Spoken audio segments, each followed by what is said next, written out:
मगाशी विरजाशी बोलता बोलता करण एक गोष्ट नकळतपणे बोलून गेला होता, ज्यामुळे खरं तर देवाच्या पायाखालची जमीनच हादरून गेली होती. करण विरजाला, मी लग्न करतोय पुढच्या महिन्यात. एकदम चमकून गेला होता देव करणच्या त्या वाक्याने. ही गोष्ट तर त्यालाही माहीत नव्हती आणि जर त्याचा अंदाज चुकत नसेल तर ती मुलगी देवाची नजर अजूनही काचेतून बाहेर खाली काम करत असलेल्या त्या मिडल क्लास मुलीवरच, त्याची प्रिन्सेस किंजल कार्तिक ठाकूर. देवायला काय करावं ते सुचत नव्हतं. माहीत होतं आधीपासूनच किंजल इथे काम करते ते. कडक नजर होती करण आणि किंजल दोघांवर त्याची.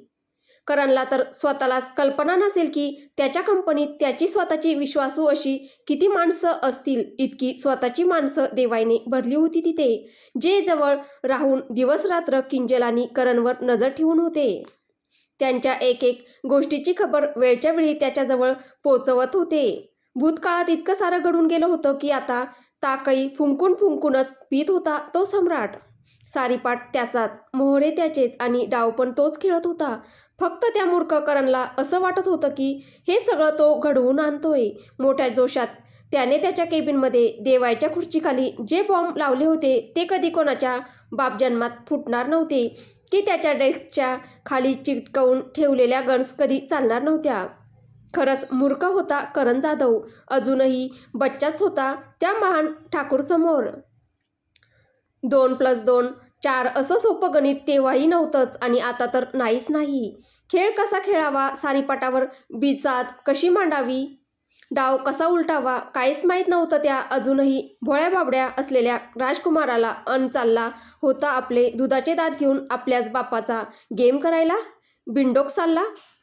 पण असं इतकं असूनही एका बाबतीत त्याने देवायला धक्का दिलाच होता. असं कसं होऊ शकतं, हाच विचार देवाच्या डोक्यात घोळत होता. बसलेल्या धक्क्याची तीव्रता कमी होत नव्हती. डोक्यातल्या विचारांचं चक्र काही केल्या थैमान घालायचं थांबतच नव्हतं. देवाई मनात, हे असं कसं घडू शकतं. किंजल आणि करण किती मोठी आणि विचित्र गोष्ट होती. तसं बघितलं तर किंजलसाठी करण जाधव हा काही वाईट पर्याय नव्हता. पण करणचं काय, किंजल त्याच्यासाठी योग्य होती का. एक भाऊ असूनही करणपेक्षा चांगला मुलगा स्वतः देवाही किंजलसाठी शोधून देऊ शकला नसता. त्यातून तिने जो मनाचा क्रूरपणा दाखवला होता, ज्याचा दुष्परिणाम म्हणून जे तिच्याबरोबर झालं होतं, त्यानंतर एवढं सगळं माहीत असूनही करणसारख्या मुलाने लग्नासाठी पुढे येणं म्हणजे खरंच चांगलं नशीब होतं किंजलचं. पण यात करण तरी पूर्णपणे निर्दोष होता का, तर तसंही नाही. तिच्याबरोबर बलात्कार होताना उघड्या डोळ्यांनी तो नुसता बघत बसला होता. वरतून त्याने स्वतः तिला जिवंत जमिनीच्या आत गाडलं होतं. अप्रत्यक्ष खूनच केला होता तिचा, ज्याची भली मोठी किंमत त्यांच्या न जन्मलेल्या बाळाने मोजली होती. असे हे एकमेकांपेक्षा एक क्रूर लोक एकत्र येऊन लग्न करायचं ठरवत होते. कसं जमणार होतं हे. कसा होणार होता त्यांचा संसार. होणार तरी होता का तो. क्रूरता, अमाप कपट, दुष्टपणा, एकमेकांबद्दल असलेला पराकोटीचा तिरस्कार यांच्यामध्ये बरबटलेलं त्यांचं स्वार्थी प्रेम त्या दोघांना संसाराच्या खडतर वाटेवर 2 पावलं तरी नीट चालू देणार होता का. विरजा आणि त्याची गोष्ट खूप वेगळी होती. तो जरी खूप वाईट पापी असला तरी विरजा मात्र एकदम निर्मळ पवित्र होती. तिच्या त्या शुद्ध प्रेमानेच देवाच्या वाईटामधून चांगुलपणा शोधून काढून त्याला कणभर का होईना माणूस बनवलं होतं. पण करण आणि किंजलच्या बाबतीत तसं काहीच नव्हतं. दोघेही सारखेच वाईट होते. मग आता ह्या दोघांचं लग्न होणार तरी कसं. सगळ्यात मुख्य म्हणजे एक भाऊ म्हणून देवायला काय करायला हवं होतं. आपल्या लाडक्या बहिणीला तिच्याच खुन्याच्या हातात सोपवून द्यायचं की कट्टर शत्रू बनून त्या करणला एकदाचं कायमचं त्या सगळ्यांच्याच आयुष्यातून बाहेर काढून फेकून द्यायचं. तसं झालं तर किंजल ऐकणार नव्हती, परत बिथरणार होती. आधी देवायला वाटलं तिला करणचा बदला घ्यायचा आहे म्हणून ती इथे आली असावी. पण ती तरी ते तिच्या अपूर्ण शापित प्रेमाला पूर्ण करायला आली होती. इतका करण तिच्याशी वाईट वागून सुद्धा. देवाय काचेतून प्रेमात पार हतबल झालेल्या त्या मुलीकडे बघत होता. स्वतःच्या महालात कधी उठून पाण्याचा ग्लास सुद्धा न उचलणारी त्याची लाडकी प्रिन्सेस आज मान खाली करून कोण कुठल्या त्या 2 कवडीच्या सुपरवायझरची वाटेल तशी बोलणी खात होती. तिचाच मोठा गुन्हेगार असलेल्या करण जाधव समोर आपल्या त्या क्रूर एकतर्फी प्रेमातला सच्चेपणा साबित करू पाहत होती. देवाय मनात तुटत, प्रेम एकाच वेळी इतकं क्रूर आणि हतबल कसं असू शकतं. अंत का नसतो ह्या वेदनांचा कधीच? देवाला थोडीशी कीव वाटली आपल्या त्या बहिणीची. डोळे किंचितसे भरून आले. शेवटी ती पण ठाकूरच होती ना. साधं सुद्धा प्रेम करणं तर कधी ठाकूरांना जमलंच नाही. एकतर प्रेमात जळून आग होणार, नाहीतर मातीत मिसळून राख होणार. तिसरा पर्याय शिल्लक असतोच कुठे त्यांच्याकडे? They are born mad lovers. देवाला जसं विरजा बाबतीत वाटत होतं त्याप्रमाणेच किंजलला आशा होती की कुठे ना कुठं त्यांचं प्रेम जिवंतच असेल. इंटरनेटच्या मदतीने शोधत होती गेली कित्येक वर्ष वेड्यासारखी त्या करण जाधवला. 2-2.5 वर्षापूर्वी एका वेबसाईटवर दिसला तो. ओळखून घेतला स्वतःच्या हरवलेल्या प्रेमाला. खूप तिरस्कार करत होती ती त्याचा, पण त्या तिरस्कारावर तिचं त्याच्यावर असलेलं बेभान प्रेम वरचढ ठरलं. नाही राहू शकत होती ती त्याच्या प्रेमाशिवाय, हेच सत्य होतं. खूप वाटत होतं पटकन तिथे युरोपमध्ये जाऊन त्याला भेटावं, पण देवाने खूपच रिस्ट्रिक्शन टाकले होते ठाकूर परिवारावर. जरी त्यांना आपली सगळी संपत्ती देऊन टाकली तरी ते कुठे जातात, कोणाशी बोलतात ह्याची त्यांना पूर्वकल्पना दिल्याशिवाय त्यांना गेटच्या बाहेर पाऊल टाकायलाही अलाउड नव्हतं. मग परदेशी जाऊन ते पण करण जाधव सारख्या व्यक्तीला भेटणं तर खूप दूरची गोष्ट होती तिच्यासाठी.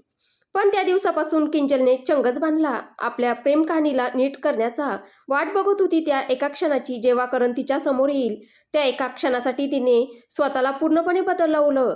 आपली सगळी संपत्ती सोडून ती एका छोट्याशा घरात शिफ्ट झाली. तिथेच एका छोट्याशा कंपनीत जॉब करू लागली. शिक्षण म्हटलं तर झालेल्या सगळ्या घटनांमुळे तिचंही विरजाप्रमाणे अपूर्णच होतं. त्यामुळे जॉब तरी कसा कुठला चांगला मिळणार होता तिला, पण जो होता त्यामध्ये खुश होती. करणपर्यंत पोहोचण्याची ती पहिली पायरी होती. घरी सगळ्यांना स्वतःचं अस्तित्व शोधायचं कारण तिने दिलं सगळेच विरोधात होते. देवाय आपल्या परिवाराशी गेल्या 5-6 वर्षात कधीच बोलला नव्हता की कुठलेही संबंध ठेवले नव्हते, पण तरीही त्याने जॉन करवी तिला पॅलेसच्या बाहेरच्या जगात पडू दिलं. वाटलं कदाचित बाहेरच्या जगात राहून तिच्या मनातला कडवटपणा थोडा तरी कमी होईल, पण लांबूनच तिच्यावर लक्ष ठेवून पण होता. शेवटी तो दिवस उगवलाच ज्या दिवसाची ती गेले 2.5 वर्ष वाट बघत होती. करण आला होता भारतात. नशिबाने एक संधी तिला परत देऊ केली होती. स्वतःच्या प्रेमाच्या जवळ राहण्यासाठीची ती एकमात्र संधी ती ह्यावेळी अजिबात गमावणार नव्हती, अगदी काही झालं तरीही. नवीन कंपनी जॉईन करण्याच्या नावाखाली ती बंगलोर आली आणि करणच्या कंपनीला जॉईन झाली. तिला वाटलं की इतके दिवस ती नीट वागते तर तिच्या भाईच्या माणसांची तिच्यावरची कडक नजर जरा सेल झाली असेल आणि इतक्या वर्षांनी करण प्रकरण कोणालाच लक्षात राहिलं नसणार. पण तिच्या भाईच्या बरोबर लक्षात आलं होतं. भडकूनच गेला होता देवायादी. आता परत कुठलं नवीन अराजक माजवायचं ह्या मूर्ख मुलीला? मुंबईत परतून तो सरळच करणार होता किंजलला. पण त्याला करणचाही डाव बघायचा होता. त्याने आपली माणसे करणच्या कंपनीत घुसवली. अगदी त्याच्या पार्टनरपासून किंजलच्याही रूममेट, तिच्या नुकत्याच जन्मलेल्या मैत्रिणी, देवाच्या सिक्युरिटी टीमच्या स्पेशल स्क्वॉडच्या लेडीज ऑफिसर होत्या. इथे करणनेही तिला आपल्या ऑफिसमध्ये कॅम्प्युटर ऑपरेटरच्या जॉबसाठी इंटरव्ह्यूसाठी आलेलं बघून चकित झाला. एकदम भूकंप झाल्यासारखा मुळापासून हादरून गेला होता तो. तब्बल 9 वर्षांनंतर तो त्या मुलीला आपल्यासमोर बघत होता, जिच्यामुळे हे सगळं महाभारत घडलं होतं. इतका रक्तरंजित इतिहास रचला गेला. न जाणे किती हजारो लोक मेली गेली. आज तीच मुलगी किंजल कार्तिक ठाकूर त्याच्या ऑफिसमध्ये केवळ त्याच्याजवळ राहण्यासाठी स्वतःला पूर्णपणे बदलवून आली होती. विरजा पसंत होती करणला. खूप प्रेम होतं ना तिच्यावर, म्हणून अगदी दुसरी विरजा जोशीच बनली होती ती त्याच्यासाठी. तिच्यातल्या त्या वाईट किंजल ठाकूरला तिने मनाच्या कुठल्या तरी कोपऱ्यात मारून टाकलं होतं. आता फक्त ती करणची विरजा होती, त्याला पसंत पडेल तशीच राहणारी, वागणारी विरजा जोशी. करणला सुरुवातीला हा त्या प्रिन्सेस उर्फ किंजल कार्तिक ठाकूरचा कुठला तरी नवीन ट्रॅप वाटला. तो डोळ्यात तेल घालून तिच्या प्रत्येक हालचालीवर नजर ठेवून होता. पण जेव्हा 1-2 दिवसातच सुपरवायझरची अपमानकारक बोलणी मान खाली घालून गुपचूप ऐकू लागली, तेव्हाच तो समजून चुकला होता की ही ती दुष्ट, कावेबाज, क्रूर किंजल ठाकूर नाही आहे. नाहीतर आतापर्यंत त्या सुपरवायझरच्या 10 पिढ्या ह्या पूर्ण ऑफिसमध्ये तिचा अपमान ऐकणाऱ्या लोकांसकट आपल्या त्या उंच सँडलखाली कधीच चिरडून टाकल्या असत्या तिने.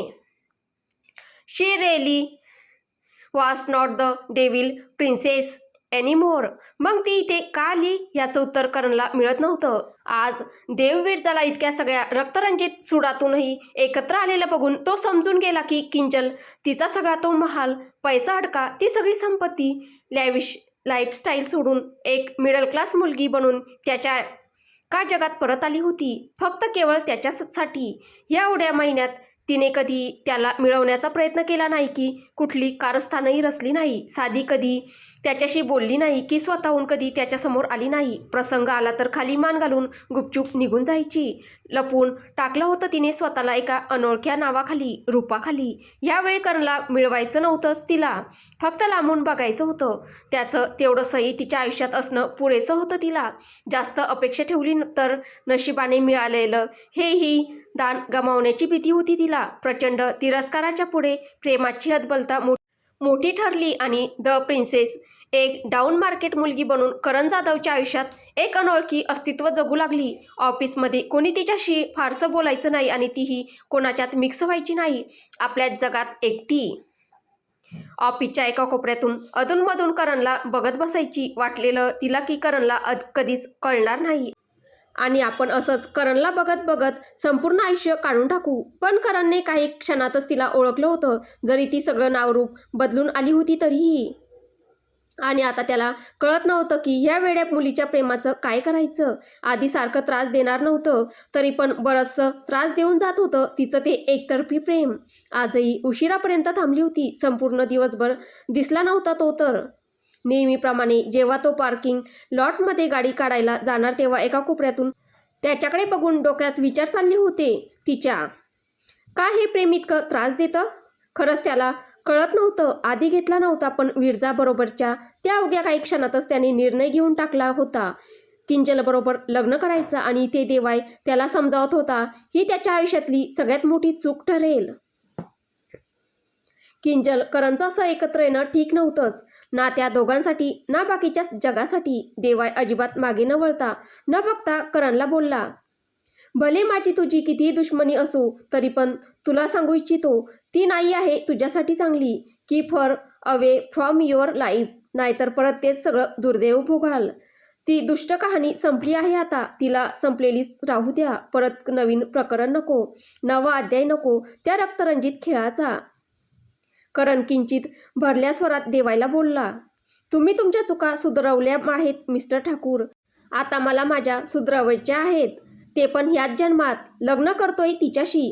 खरं तर हे खूप आधीच करायला हवं होतं मला. खूप उशीर झालाय, पण ठीक आहे, आमच्या त्या दुर्दैवी प्रेमाचे तुकडे आम्हीही सांभाळून घेऊच. अर्थात हे तिला माहीत नाही, सांगेल तिला आजच. हळूहळू तिचेही घाव भरत, तिच्या मनातला कडवटपणा दूर करत एक दिवस तिला नक्कीच जवळ करेल. या जन्मात माझ्याकडून जे पाप झालंय, जो भयंकर गुन्हा केलाय मी तिचा, त्याचं प्रायश्चित्त घेतलं गेलंच पाहिजे. त्याशिवाय या फेऱ्यातून माझीही मुक्ती नाही. देवाईने एकदा करणकडे बघितलं आणि एकदा भरल्या डोळ्यांनी खाली वर्कशॉपमध्ये काम करत असलेल्या त्या गरीब मुलीकडे. त्याच्या लाडक्या छोट्या बहिणीचं लग्न होणार होतं, ती वधू बनणार होती, पण तो मात्र तिच्या आयुष्याचा कधीच भाग होऊ शकत नव्हता. ताडताड पावलं टाकत तो बाहेर निघून गेला. करण देवाई आणि विरजाला जाताना बघत होता. करण विरजाच्या त्या पाठमोऱ्या आकृतीकडे बघत, काळजी घे ब्युटिफुल, ह्या जन्मी नाही पण पुढल्या कुठल्या तरी जन्मी आपण नक्कीच भेटू. तसं विरजाने चमकून वळून त्याच्याकडे बघितलं. करण पटकन हात हलवत मोठ्याने बोलला, bye Mr and Mrs Thakur. आपणच काहीतरी चुकीचं ऐकलं असं वाटून खिन्नपणे हसत विरजा कारमध्ये बसू लागली. करण अजूनही तिच्या पाठमोऱ्या आकृतीकडे बघत होता. तुझी नेहमीच काळजी राहीन मला ब्युटिफुल, नेहमीच. इथे इंटेलिजन्स टीमचा एक मेसेज देवाच्या मोबाईलवर कधीपासून झळकत होता आणि तो त्या मेसेजकडे संतापाने बघत होता. मगापासून एक ब्लॅक कार मागावर आहे, सारखी गिरट्या मारते कंपनीच्या जवळून, आता पुढे जाऊन थांबली आहे. कार बंगलोरचीच, पण चालवणारा इथला वाटत नाही. कुठला उत्तरेकडचा वाटतोय, हरियाणावी किंवा राजस्थानी असा. देवाईच्या कपाळावरच्या आट्या आज काही सरळ व्हायचं नाव घेत नव्हत्या. एकामागून एक नतद्रष्ट माणसं त्याच्यासमोर येतच होती. माहीत नव्हतं कुठला मुहूर्त घेऊन सूर्य महाराज आज क्षितिजावर जन्मायला आले होते. कपाळावरच्या त्या भयानक आट्या आणि डोक्यातला तो मनभर संताप घेऊन जळजळीत नजरेने त्याने तो मेसेज परत वाचला. सांगायची गरजच नव्हती की कोण होता तो. लगेचच दातोड खात त्याने विरजाला कारमध्ये बसून नीटपणे दार लावून घेतलं. बाकी सगळ्यांना एकदम लांब जायला सांगितलं आणि कारच्या बाहेर राहून सरळ एक नंबर फिरवला. हरामखोर कुंवर परत नाही, राग सुद्धा शिल्लक ठेवणार नाही तुझी मी. कधीपासून विरजाची एक झलक बघण्यासाठी तरसलेला देवराज करणच्या कंपनीच्या गिळट्याच मारत होता. सारखी सारखी नजर विरजा बसलेल्या गाडीकडे जात होती. त्याला त्याच्या माणसांकडून काही दिवसांपूर्वीच खबर लागली होती की देवाई ठाकूर भारतात परत येतोय. राजने अंदाज लावला होता की तो विरजा जोशीलाही नक्कीच घेऊन येईल, कारण आता देवाई ठाकूर तिला आपल्या डोळ्यांसमोरून जरासं सुद्धा दूर करणार नव्हता. एकदा दूर केलेलं त्याची खूप मोठी किंमत चुकून बसला होता तो. परत तीच महाचूक करण्याची चूक करू शकत नव्हता आणि राणा प्रकरणानंतर नाही म्हटलं तरी थोडासा तरी त्याचा विश्वास त्याच्या माणसांवरून नक्कीच कमी झाला असेल.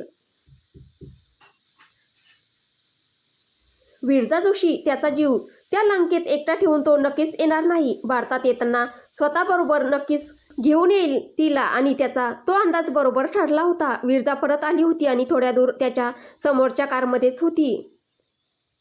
करणच्या कंपनीच्या ओपन कंपाऊंडमधून राजला ती कार स्पष्ट दिसत होती. गेले 5-6 वर्ष पश्चातापाने अक्षरशः आतल्या आत जळत होता तो.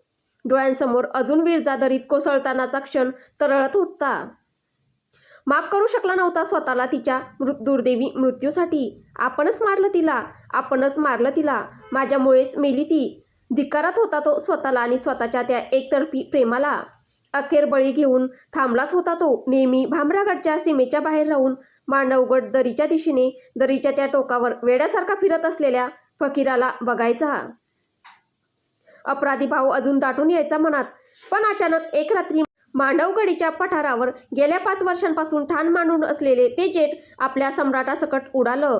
त्याचं ते सैन्य, त्यांच्या त्या असंख्य गाड्या, त्यांची ती सगळी शस्त्रे, सगळे निघून गेले होते पटापट, जसं काय एखादं झंझावात यावं. मागे काहीच उरलं नव्हतं. भामरागडच्या वेशीच्या बाहेर लोणी नदीच्या तीराकाठाच्या वाळूत बसलेला राज हे सगळे दृश्य बघत होता. अजून डोळ्यांवर विश्वास बसत नव्हता. डोळ्यांसमोरून ते जेट उडताना बघून मनात प्रचंड संताप दाटून आला. असं कसं करू शकत होता तो ठाकूर? असं कसं तिच्या आठवणींना मागे एकटं सोडून निघून जाऊ शकत होता? ती ह्याच्यावर शेवटपर्यंत जीवापाड प्रेम करत मेली आणि हा नालायक तिला इतक्यातच विसरला. राजच्या नागपुड्या संतापाने नुसत्या फुरफुर करत होत्या देवाच्या जेटला मांडवगडची दरी सोडून उत्तर दिशेला जाताना बघून. पण लगेचच त्याचं दुसरं मन फुटफुटलं रहस्यमयरित्या. जाऊ शकतो तोही मांडवगडची दरी सोडून, तिच्या आठवणी सोडून, जर तीच प्रत्यक्षात जिवंत असेल तर? राजचे डोळे झटकन अधिकच रोखले गेले त्या देवाच्या क्षणाक्षणाला दूर जाणाऱ्या जेटवर. त्या दिवसापासून राज देवाच्या मागावर होता. कानावर बऱ्याच उलटसुलट गोष्टी पडत होत्या. देवाई ठाकूर परत ॲक्टिव्ह झाला होता. हे जग परत त्याला घाबरायला लागलं होतं आणि तिथे राज मनोमन खुश होत होता. विरजा जिवंत होती. पण लगेचच खबर आली की तो सगळं सोडून त्याच्या लंकेला निघून गेला. राजने खूप प्रयत्न केला त्या लंकेपर्यंत पोहोचण्याचा, पण काहीच उपयोग झाला नाही. एकदम कडेकोट बंदोबस्तात होती त्या रावणाची लंका, जिथे त्याच्या मर्जीशिवाय एक पाखरू पण उडू शकत नव्हतं. असं काय प्रोटेक्ट करत होता त्या लंकेत? हाच जगापुढे पडलेला प्रश्न होता. ना तिथे कोणी बाहेरचा पोहोचू शकत होता, ना तिथली आतली खबर बाहेर मिळत होती. समजण्यास काहीच मार्ग नव्हता. पण देवाई जेवढी त्या लंकेची सुरक्षा व्यवस्था वाढवत चालला होता, राजचा विश्वास वाढत चालला होता विरजाच्या जिवंत असण्यावर. तेव्हापासून डोळ्यात तेल घालून वाट बघत होता त्या रावणाच्या आपल्या सीतेसह भारतात परतण्याची. खबर मिळताच बंगलोरमध्ये तंबू गाडून बसला होता. एअरपोर्टपासून देवाच्या गाडीचा पाठलाग करत करणच्या कंपनीपर्यंत पोहोचला. तिथे ती त्याला अखेर दिसलीच. कारमधून उतरताना, बागेत एखाद्या अल्लड फुलासारखं नवलाईने फिरताना आणि त्या ठाकूरच्या घट्ट मिठीतही. वाईट वाटलं त्याला तिला देवाच्या बाहूत बघून, पण आनंदही झाला की ती अखेर सुखी आणि सुखरूप आहे. त्याच्याबरोबर नासई जगात कोणाबरोबर तरी आनंदी आणि जिवंत होती. हेच पुरेसं होतं राजला. आता पण डोळे गच्च मिटून तिचं ते बागेत फिरतानाचं प्रेमळ निरागस रूप आठवत होता. तिच्या चेहऱ्याबरोबर ह्याच्या चेहऱ्यावरचं स्मितही आपोआप मोठं होत चाललं होतं. इतक्या वर्षांनी पहिल्यांदा त्याच्या त्या गुन्हेगार हृदयाला शांतता मिळाली होती. कायमचं मुक्त तर होऊ शकत नव्हता तो त्याने तिच्या केलेल्या गुन्ह्यातून, तरी पण किंचित सुखाने जगण्याची मुभा मिळाली होती. राज देवाईला, तुझी विरजा तुझ्यापासून दूर करायला नाही आलोय मिस्टर ठाकूर. परत तुझा सुखी संसार मोडायला तर नक्कीच नाही. परत ती चूक नाहीच. इतकी वर्ष पापाचं ओझं होतं मनावर, स्वतःच्या स्वार्थासाठी तिला वापरल्याचं, उगाचच तिच्यासारख्या एका निष्पाप जीवाला त्रास दिल्याचं, तिच्या मृत्यूचं कारण बनल्याचं. आज तिला प्रत्यक्षात जिवंत सुरक्षित बघून बरं वाटलं. कदाचित आज माझ्या पापाचा गडा थोडासा हलका झाला असेल. ती जिवंत आहे, सुखरूप आहे, आनंदी आहे, हेच पुरेसं आहे माझ्यासाठी. मला नाही तिला तुझ्यापासून दूर करायचं. तिचं तुझ्यावरचं प्रेम मान्य आहे मला. पुढची 7 जन्म मी कधीच तुमच्या वाटेत येणार नाही. देवाने शंकित होऊन जरा चिडूनच विचारलं, पुढची 7 जन्म म्हणजे?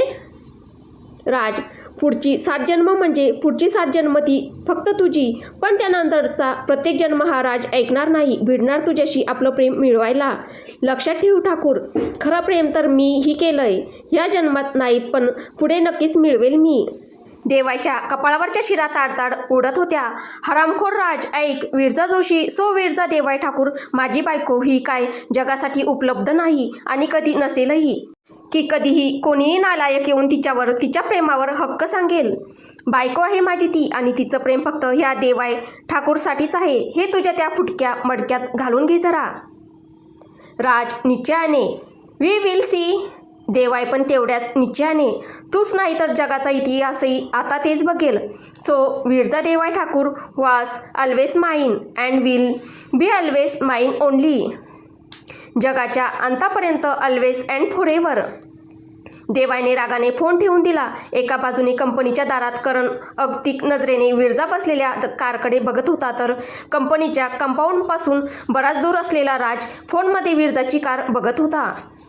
देवाच्या मनात तर ह्या 2 हरामखोर माणसांना तिथेच उडवून द्यावंसं वाटत होतं. पुढच्या काय बाकीच्या सगळ्या जन्माचाही काय तो हिशोब असेल तो एकदाचा इथेच मिटवून टाकला असता. जास्त वेळ लागला नसता त्याला हे घडवून आणायला. हात अजून शिवशिवत होते पाठीमागे खोचलेली गण काढायला, पण अडत होतं एकाच गोष्टीमुळे. विरजा, त्याची बायको. तिला अजून दुखवू शकत नव्हता तो आता. स्वतःशीच उसासा टाकत नाराज मनाने तो कारच्या आतमध्ये बसलेल्या विरजाकडे बघू लागला. तिथे राजची कार त्या ठिकाणापासून दूर जात होती. नजर अजून काही क्षणांपूर्वी काढलेल्या विरजाच्या फोटोवरच होती. देवाय अगदी लालबुंद होत कारच्या आत येऊन बसला. त्याला इतकं भडकलेलं बघून बाकीच्या कोणाची हिंमतच नाही झाली त्याला काही बोलायला. कारमधलं वातावरण चांगलंच गरम झालं होतं. कार हळूहळू पुढे चालायला लागली. विरजा गप्पच होती. बोलणार तरी काय? सगळं जग त्याला त्रास देतं. आज ती पण त्या सगळ्या जगाबरोबर त्रास देऊन बसली होती. दुखावून दिलं होतं त्याला. त्याच्यासमोरच सगळं विसरून करणचा हात पकडला. त्याच्या मिठीत शिरली. कसं सहन करणार होता देवाय आपल्याच पत्नीला परपुरुषाच्या बाहुत बघून? वरतून तिने करणला देवाईकडे जाण्यापासून हक्काने रोखलं. देवाईपेक्षाही करणची चिंता पडली होती तिला त्यावेळी. करण जवळचा वाटलेला तिला आणि देवाय खूप दूरचा, एकदम परका. करणच्या त्या एका भेटीने तिला परत त्याच लग्न मंडपात आणून सोडलं होतं. कसं सहन केलं असेल देवायने गप्प राहून? त्याच्या डोळ्यांसमोरच हे सगळं घडत होतं. विरजा जोशी परत एकदा चूक करून बसली. भरल्या डोळ्यांनी विरजा खिडकीच्या बाहेर बघत असलेल्या देवायकडे बघू लागली. केबिनच्या बाहेर आल्यापासून एकही शब्द बोलला नव्हता तिच्याशी. तो नीटपणे बघितलंही नव्हतं तिच्याकडे. स्वतःशीच नाराज असलेला कारच्या काचांमधून उगाचच बाहेरच्या जगात रेंगाळत होता. आपल्या एकट्याचं प्रेम तिच्यासाठी पुरेसं कधीच नसणार. तिच्या आयुष्यात नेहमीच कोणीतरी दुसरं होतं, नेहमीच असेल. ही गोष्ट मन किती मोठं केलं तरीही त्याला आतमधून खात जात होती. विरजाने स्वतःहून सोडलेला त्याचा हात आणि धरलेला करणचा हात तो विसरला नव्हता. डोळ्यांसमोर सारखं तरळून जात होतं ते दृश्य. तिचं स्वतःहून करणच्या मिठीत जाणं, त्याच्या काळजीने व्याकुळ होणं. देवाय करणला मारेल म्हणून आपल्या पतीची बाजू सोडून आपल्या जिवलग मित्राला निवडणं, काही विसरलं जात नव्हतं त्याच्या तुडुंब भरलेल्या डोळ्यातून. आज त्याचं प्रेम तिच्यासाठी परत एकदा कमी पडलं होतं. तुटलेल्या काळजाने भरलेल्या डोळ्यांनी तो बाहेरचं अलिप्त जग बघत बसला. माहीत होतं असंच काहीतरी धक्कादायक होईल, तरी तो तयार नव्हताच अशा गोष्टीसाठी. विरजाला कळत नव्हतं हे किंचित दूर गेलेलं नातं परत कसं नीट करावं. तिला देव हवा होता, त्यांचं नातं हवं होतं, त्यांचा सगळा परिवारही हवा होता. पण करणच्या येण्याने भूतकाळातलं सगळं मळप एकदम भस्कनवरती आलं. त्या दोघांचं नातं पार गढूळ करून गेलं. भीती वाटत होती, तो समजू शकेल काय, समजून घेईल काय आतमध्ये काय झालं ते, की परत एकदा गैरसमज करून घेईल. तिला विचार करून करून रडू कोसळत होतं. देव, सॉरी. ते मी भूतकाळाच्या एक मोठा हुंदका दाटून आला आणि विरजा पुढे बोलू शकली नाही. करण केवळ माझा एक मित्र होता. तो अचानक जिवंत बघून नाही थांबवू शकली स्वतःला. सॉरी, मी कधीच त्याला त्या दृष्टीने बघितलं नाही. आमचं नातं कधीच तसं नव्हतं. प्रेम फक्त तुमच्यावर केलंय देव, फक्त तुमच्यावर. तुमच्याशिवाय कधीच कोणी नव्हतं, कधीच कोणी नसणार. देवाईकडे बघत, प्लीज तुम्हाला माझ्यावर विश्वास आहे ना? सोडून तर नाही ना देणार मला? विरजा रडत होती आणि देव अजूनही गप्पच खिडकीबाहेर बघत. मोठी हिंमत करून विरजा त्याच्याकडे सरकली. तिचा हात सीटवर ठेवलेल्या त्याच्या हाताच्या दिशेने जाऊ पाहत होता. सरकत सरकत तिने पुढे नेलाही, पण ती हात ठेवणार त्याच्या आधीच त्याने हात काढून घेतला आणि विरजाला रडूच कोसळलं. काय करून बसली विरजा? भावनेच्या भरात आपल्या त्या रिकाम्या ओंजळीने विरजाने आपला चेहरा झाकून घेतला आणि खिडकीला डोकं टेकून रडू लागली. 2 क्षणच गेले असतील मोजून आणि तिसऱ्या क्षणाला पटकन ओढली गेली त्याच्या मजबूत बाहूंच्या मिठीत. मांडीवर नीट बसवत कवटाळून घेतलं हृदयाशी त्याने. कारच्या पार्टिशनचं बटन कधीच वरती गेलं होतं. मागे होते केवळ मिस्टर अँड मिसेस ठाकूर. तिच्याकडे न बघत तिच्या डोक्यावर किस करत, आपल्या बाहूत झोके देत, हळूहळू थोपटवत तिला शांत करत म्हणाला, मी काही बोलतोय का तुला? ओरडलोय का तुझ्यावर? मग का त्रास करून घेतेस स्वतःला? का रडते? तुझी तब्येत खराब होईल आणि जीव माझाच परत जळेल. देव, मोठ्याने हंबरडा फोडत ती त्याच्या कुशीत अधिकच शिरली आणि रडू लागली. I am sorry, I am so so sorry. Please don't stop loving me. खूप प्रेम करते मी तुमच्यावर, खूप खूप. प्लीज माझा तिरस्कार करू नका. नाही जगू शकणार तुमच्याशिवाय. इथे देवाय तिला समजावत, केलंय का तुला माझ्यापासून दूर मी? नाही ना, आहोत ना जवळ. मग तुम्ही माझं हार्ट, सोल, माझं आयुष्य सगळंच आहात मिसेस ठाकूर, आणि ही गोष्ट कधीच बदलणार नाही. या अशा छोट्या मोठ्या घटनांनी तुटून जाईल इतकं कमकुवत प्रेम केलं नाही तुमच्या रांजाने तुमच्यावर. आपलं प्रेम, आपलं लग्न, आपला संसार असा तुटू देणार नाही तुमचा नवरा. मी आहे, मी घेईन सगळं सांभाळून. तू काळजी करू नकोस. बराच वेळ झाला विरजा रडतच होती. देवायचं समजावून सांगणं ऐकतच नव्हती. खूप अपराधी वाटत होतं तिला आतमधून. तो आपल्यावर इतकं प्रेम करतो आणि आपण त्या 2 क्षणात त्याच्याशी कुठल्याही कारणाने का असेना नकळत प्रतारणा करून बसलो. पण तो शिक्षा पण तर करत नव्हता नेहमीसारखी, उलट अधिकच प्रेम उधळत होता तिच्यावर. विरजाचं मन खरंच आतमधून खूप खात होतं. त्याने खूप शिक्षा करावी, खूप ओरडावंसं, खूप रागवावं तिच्यावर असं वाटत होतं तिला. विरजाने देवाईकडे भरल्या डोळ्यांनी बघितलं. त्याच्या त्या ओल्या डोळ्यात तिला तिच्याबद्दल दुरावा किंवा तिरस्कार दिसला नाही. थोडासा दुखावला गेलेला जरूर होता तो, पण तिच्याबद्दल असलेलं प्रेम अजूनही तुडूंब भरलं होतं त्या ओल्या डोळ्यात. आणि हे सगळं ती सोडून चालली होती त्या मूर्ख भूतकाळाच्या आठवणीत. देव, वारंवार त्याचं नाव घेत, त्याला घट्ट विलगत, त्याच्या दुखावलेल्या हृदयातल्या तिने दिलेल्या जखमांना आपल्या डोळ्यांतील अश्रूंनी भरून पाहत होती ती. तो नकळत खूप सुखावला गेला. तिला परत मिळवून, आपल्या हृदयाच्या इतक्या जवळ परत भेटून. देवाय मनात स्वतःवरच चिडत, मला ही रिस्क घ्यायलाच नको हवी होती. तिच्या मनाचा किती खेळ झाला असेल परत त्या दुष्ट घटनांचा विचार करून. खरंच गमावून बसलो असतो तिला तर. घट्ट पकडलं विरजाला हृदयाशी आणि बोलला, सॉरी जान, तुला ह्या परिस्थितीत घातल्याबद्दल. तुला भूतकाळाच्या चुकांमधून बाहेर काढायचं होतं. तू इतकी दुखावली जाशील वाटलंच नव्हतं कधी.